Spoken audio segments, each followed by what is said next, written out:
پہلے میں وہ دونوں پنجرے منگا کے پاس رکھ لوں تب قصہ سناؤں۔ میں نے کہا مناسب ہے۔ اس نے وہ دونوں پنجرے منگا کے دونوں قیدیوں کو باہر نکالا اور اپنے دائیں بائیں کھڑا کر کے کہنے لگا، اے بادشاہ، جو آدمی میرے داہنی طرف کھڑا ہے وہ میرا بڑا بھائی ہے، اور جو بائیں طرف ہے وہ میرا منجلا بھائی ہے۔ ہمارے باپ کا انتقال ہوا تو میری عمر بہت کم تھی۔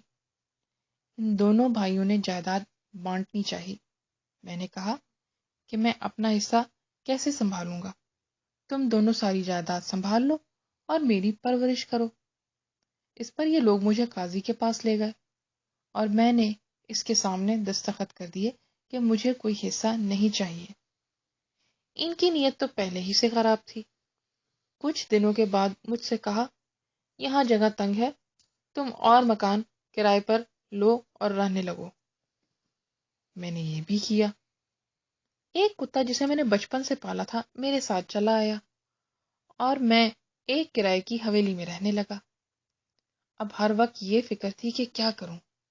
روپیہ پیسہ پاس نہ تھا، لے دے کر کچھ چھوٹے موٹے تحفے تھے۔ میں اپنے باپ کا سب سے چھوٹا بچہ تھا، اس لیے وہ جب کہیں جاتے تو میرے لیے کوئی نہ کوئی کھلونا یا کوئی چیز ضرور لے کر آتے۔ مجبور ہو کر میں نے ان سب کو بیچا اور چھوٹی سی ایک دکان لے لی۔ اللہ کا ایسا کرم ہوا کہ دکان چل نکلی، کاروبار بڑھتا رہا اور میں لاکھوں کا آدمی ہو گیا۔ ایک دن میرا غلام سودا سلف لینے بازار گیا ہوا تھا۔ وہ گھبرایا ہوا آیا اور بولا، بازار میں تمہارے بھائیوں کو ایک یہودی نے رسیوں میں جکڑ رکھا ہے اور مارے کمیچیوں کے جان نکالے دیتا ہے۔ ان کے بچنے کی کوئی تدبیر کرو، ورنہ قیامت کے دن خدا کو کیا منہ دکھاؤ گے؟ خون نے جوش مارا تو ننگے پاؤں بازار کی طرف بھاگا چلا گیا۔ فوراً روپیہ منگا کے اس سود خور یہودی کا قرضہ چکایا اور ان کمبختوں کو چھڑا کر گھر لے آیا۔ ان دونوں کی بری حالت ہو رہی تھی، نہ تن پر کپڑا تھا نہ پیر میں جوتا، فاقوں کے مارے برا حال تھا۔ میں نے حمام میں نہلوایا، عمدہ پوشاکیں پہنوائیں، کھانے کا بندوبست کیا۔ ان سے پوچھیے سرکار، سب درست ہے یا نہیں؟ وہ دونوں سر جھکائے کھڑے رہے۔ جوہری نے ایک لمحہ رک کر پھر قصہ شروع کیا اور بولا، کچھ دن آرام کرنے کے بعد ان کی حالت اچھی ہو گئی۔ میں نے سوچا کوئی اور صورت نکلے کہ یہ دونوں اپنے پیروں پر کھڑے ہو جائیں۔ اسی دوران پتہ چلا کہ سوداگروں کا ایک قافلہ بخارا کو جاتا ہے۔ میری سمجھ میں یہ آیا کہ ان دونوں کو تجارت کا سامان دے کر قافلے کے ساتھ روانہ کر دوں۔ میں نے ان سے پوچھا تو یہ راضی ہو گئے۔ میں نے ہزاروں روپے کا سامان دے کر ان دونوں کو روانہ کر دیا اور سمجھا اب یہ آرام کی زندگی گزارنے لگیں گے۔ ایک برس بعد سوداگروں کا وہ قافلہ لوٹ آیا۔ ایک ایک سے اپنے ان بھائیوں کا حال پوچھا، کسی نے کچھ نہ بتایا۔ آخر بعد میں یہ پتہ چلا کہ دونوں جوئے میں اپنا اپنا مال ہار گئے۔ جب کچھ نہ رہا تو ایک نے جھاڑو دینے کی ملازمت کر لی، دوسرا لپائی تپائی کا کام کرنے لگا۔ سرکار پھر دل نہ مانا، کھانا پینا مشکل ہو گیا، چنانچہ خود بخار آ گیا۔ بڑی مشکل سے انہیں ڈھونڈا اور پھر آدمیوں کی شکل میں گھر لایا۔ 2-4 دن رہا، کچھ تجارت کا سامان خریدا اور کشتی میں سوار ہو کے گھر کو روانہ ہوا۔ میرا وفادار کتا بھی میرے ساتھ تھا۔ راستے میں ان دونوں کی نیت پھر خراب ہوئی۔ آپس میں صلاح مشورہ ہوا تو طے یہ پایا کہ مجھے مار ڈالیں اور میرا سارا سامان ہتھیا لیں۔ اب انہوں نے میری جان لینے کی ترکیب سوچی۔ ایک دن میں آرام سے پڑا سوتا تھا کہ منجلا بھائی دوڑا ہوا آیا اور مجھے جلدی سے جگایا۔ میں ہڑبڑا کر اٹھ بیٹھا اور اس کے ساتھ آیا۔ کتا بھی میرے ساتھ ہو لیا۔ دیکھا کہ بڑا بھائی جہاز کی دیوار پر ہاتھ ٹیکے دریا میں جھکا کچھ دیکھ رہا ہے اور مجھے پکارتا جاتا ہے۔ میں نے پاس جا کر کہا، خیر تو ہے؟ بولا، عجب کا تماشا ہو رہا ہے۔ دریائی آدمی موتی کی سیپیاں اور مونگے کے درخت ہاتھ میں لیے ہوئے ناچتے ہیں۔ یہ بات ایسی تھی کہ کوئی اور کہتا تو نہ مانتا، مگر بڑے بھائی کو جھوٹا کیسے جانتا؟ میں بھی جھک کر دیکھنے لگا۔ بہت آنکھیں پھاڑ پھاڑ کر دیکھا تو کچھ دکھائی نہ دیا۔ وہ برابر یہی کہتا رہا، اب دکھائی دیا؟ مگر کچھ ہوتا تو دکھائی دیتا۔ اتنے میں مجھے بے خبر پا کر اس منجھلے بھائی نے ایسا دھکا دیا کہ میں دریا میں جا گرا، اور یہ دونوں چیخنے چلانے لگے، دوڑیو بچائیو، ہمارا بھائی دریا میں گر پڑا۔ ذرا دیر میں مجھے دریا کی لہر کہیں سے کہیں لے گئی اور میں جہاز سے بہت دور جا پہنچا۔ تھوڑی دیر تو میں موجوں سے لڑتا رہا، پھر نڈال ہو کر اللہ کو یاد کرنے لگا۔ اتنے میں کسی چیز سے ہاتھ ٹکرایا، دیکھا تو میرا وفادار کتا تھا۔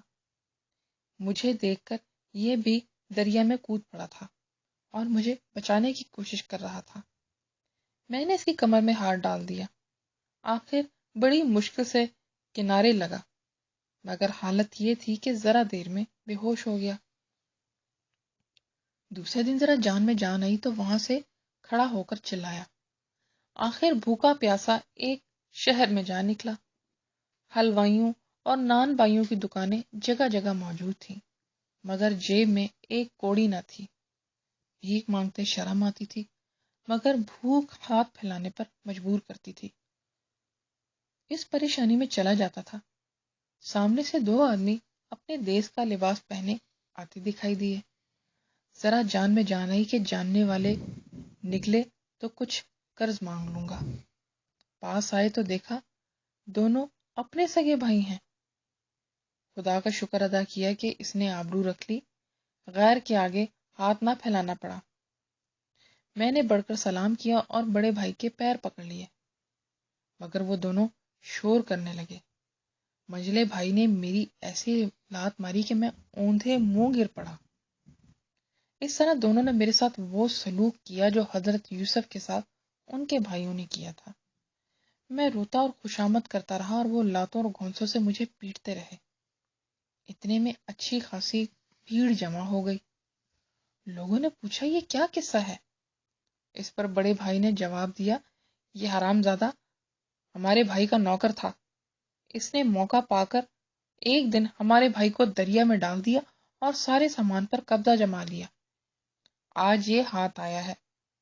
پھر میری طرف منہ کر کے بولا، ارے ظالم، یہ بتا کہ میرے بھائی نے تیرا کیا بگاڑا تھا کہ تو نے اس کے ساتھ یہ سلوک کیا؟ یہ کہہ کر روتا جاتا اور مجھ پر لات گھونسے برساتا جاتا۔ آخر مجھے کوتوال کے پاس لے جایا گیا۔ وہ بھی ان دھوکے بازوں کا مددگار بن گیا۔ پھر مجھے حاکم کی عدالت میں پیش کیا گیا۔ اب میری یہ حالت تھی کہ زبان نہ کھلتی تھی۔ اسے بھی یقین ہو گیا کہ یہ ضرور خونی ہے۔ ان دونوں نے رشوت الگ دی۔ حاکم نے حکم دیا، اسے میدان میں جا کر سولی دے دو۔ اس کتے کے سوا اس وقت میرے حال پر کوئی رونے والا نہ تھا۔ موت سے بچنے کی کوئی صورت نہ تھی۔ میں ہر وقت خدا کو یاد کرتا اور اس سے مدد مانگتا۔ اتفاق سے بادشاہ سخت بیمار ہوا اور اس کے لیے جگہ جگہ دعائیں کی گئیں، خیرات کی گئی، قیدیوں کو آزاد کیا گیا۔ اس طرح مجھے بھی چھٹکارا ملا اور جان بچی۔ بادشاہ سلامت۔ ان دونوں کو پتہ چلا کہ میں سچ نکلا تو بہت پریشان ہوئے۔ حاکم اور کوتوال پہلے ہی رشوت کھا چکے تھے، سب مل کے میری جان کے در پہ ہوئے۔ کوتوال نے کہا، اب کہ ایسی ترکیب کروں گا کہ بچ نہ سکے گا، ایسی جگہ قید کروں گا کہ کسی کو خبر نہ ہو اور بھوکا پیاسا تو مر جائے۔ شہر سے باہر کوئی ایک کوس پر اونچا سا پہاڑ تھا۔ حضرت سلیمان کے زمانے میں وہاں دیو نے ایک گہرا کنواں کھدوایا تھا اور زندان سلیمان کے نام رکھا تھا۔ بادشاہ جسے سخت سزا دینا چاہتا اسے اس کنویں میں ڈال دیا جاتا اور وہ آپ ہی آپ مر جاتا۔ غرض یہ دونوں اور کوتوال ڈنڈے مارتے ہوئے مجھے پہاڑ پر لے گئے اور مجھے اس تنگ و تاریک خوفناک کنویں میں ڈال دیا۔ اس کتے نے یہاں بھی میرا ساتھ نہ چھوڑا اور کنویں کی جگت پر پڑا رہا۔ میں کنویں کے اندر بے ہوش پڑا تھا۔ ہوش آیا اور ادھر ادھر ٹٹولا تو مردوں کی ہڈیاں ہاتھ میں آئیں۔ ذرا دیر میں خسر پسر کی آواز سنائی دی۔ پھر اوپر سے کسی نے رسی میں باندھ کر کچھ لٹکایا اور میرے پاس ہی چپڑ چپڑ کوئی کچھ کھانے لگا۔ میں نے پوچھا، تم کون ہو؟ کسی نے جواب دیا، ہم 2 آدمی یہاں قید ہیں اور یہ زندان سلیمان ہے۔ میں نے پوچھا، کیا میں ابھی جیتا ہوں؟ وہ ہنس کر بولے، ہاں، اب تک تو زندہ ہے پر اب مرے گا۔ میں نے کہا، مجھے بھی ایک ٹکڑا کھانے کو دے دو، مگر انہوں نے ڈانٹ کر منع کر دیا۔ میرے کتے کو میری بھوک پیاس کا ضرور خیال تھا۔ اس نے دیکھا کہ کوئی آدمی روٹی لے کر آتا ہے اور اپنے ساتھی کو ڈال دیتا ہے۔ اسے خیال آیا میں بھی یہی کروں، اسی لیے شہر میں جا کر کسی دکان سے روٹی اٹھا کر بھاگتا اور اوپر سے میرے لیے پھینک دیتا۔ ایک دن روٹی پھینک کر پانی کی تلاش میں گیا۔ پاس ہی ایک گاؤں تھا۔ اس کے کنارے کسی بڑھیا کی جھونپڑی تھی۔ وہاں ٹھلیاں اور بندنا پانی سے بھرا رکھا تھا۔ بڑھیا پاس بیٹھی چرخا کاٹتی تھی کہ کتا لوٹے کے نزدیک گیا، چاہا کہ لوٹے کو اٹھا لے۔ عورت نے ڈانٹا، لوٹا اس کے منہ سے چھوٹا، گھڑے پر گرا، مٹکا پھوٹا، سارے برتن لڑک گئے۔ بڑھیا لکڑی لے کر مارنے اٹھی، یہ کتا اس کے دامن سے لپٹ گیا، اس کے پاؤں پر منہ ملنے اور دم ہلانے لگا، بار بار پہاڑ کی طرف دوڑتا، پھر اس کے پاس آ کر کبھی رسی اٹھاتا، کبھی ڈول پکڑتا اور اس کے قدموں پر منہ رگڑتا، چادر کا پلو پکڑ کر کھینچتا۔ خدا نے اس کے دل میں رحم ڈال دیا، وہ سمجھ گئی کہ اس کتے کا مالک کہیں پیاسا تڑپتا ہے۔ وہ پانی کا لوٹا بھر کے کتے کے پیچھے چلی، یہ اسے کنویں تک لایا۔ اس نے رسی سے وہ لوٹا لٹکایا تو میں نے پیاس بجھائی۔ اس طرح یہ کتا میری بھوک پیاس مٹاتا رہا، لیکن قید خانے میں پڑے پڑے میری حالت خراب ہو گئی، گھل گھل کر ہڈیوں کا ڈھانچہ رہ گیا۔ ہر وقت منہ سے یہ دعا نکلتی کہ الہی اب تو یہ دم نکل جائے اور دکھوں سے چھٹکارا ملے۔ ایک رات کو دونوں قیدی سوتے تھے، میری آنکھ نہ لگی تھی، کسی نے اوپر سے رسی لٹکائی اور کہا، اس کا سرا مضبوطی سے تھام لے اور یہاں سے نکل۔ میں سمجھا بھائیوں کے خون نے جوش مارا اور آخر کار مجھے نکالنے آئے۔ میں رسی کے سہارے باہر نکلا۔ اندھیری رات میں اپنے اس ہمدرد کو پہچان نہ سکا۔ 2 گھوڑے پہلے سے تیار تھے، اس نے ایک پر مجھے سوار کیا اور دوسرے پر خود چڑھا۔ ہم دونوں چلتے چلتے ایک دریا کے کنارے جا پہنچے۔ اتنے میں اجالا پھیل گیا۔ اس نے میری طرف دیکھا تو غصے سے دانت پیسنے لگا، تلوار نکال کر چاہا کہ مجھ پر حملہ کرے۔ جان ایسی پیاری ہوتی ہے کہ میں اس کے قدموں میں گر کے گڑ گڑانے لگا اور کہا، بھائی، تو نے میری جان بچائی، قید سے چھٹکارا دلایا، آخر اب تیرے جی میں کیا آئی کہ مجھے بے قصور مارنے کے لیے آمادہ ہو گیا ہے؟ میری خوشامد کا اثر ہوا اور اس نے تلوار میان میں رکھ لی، نیام میں رکھ لی۔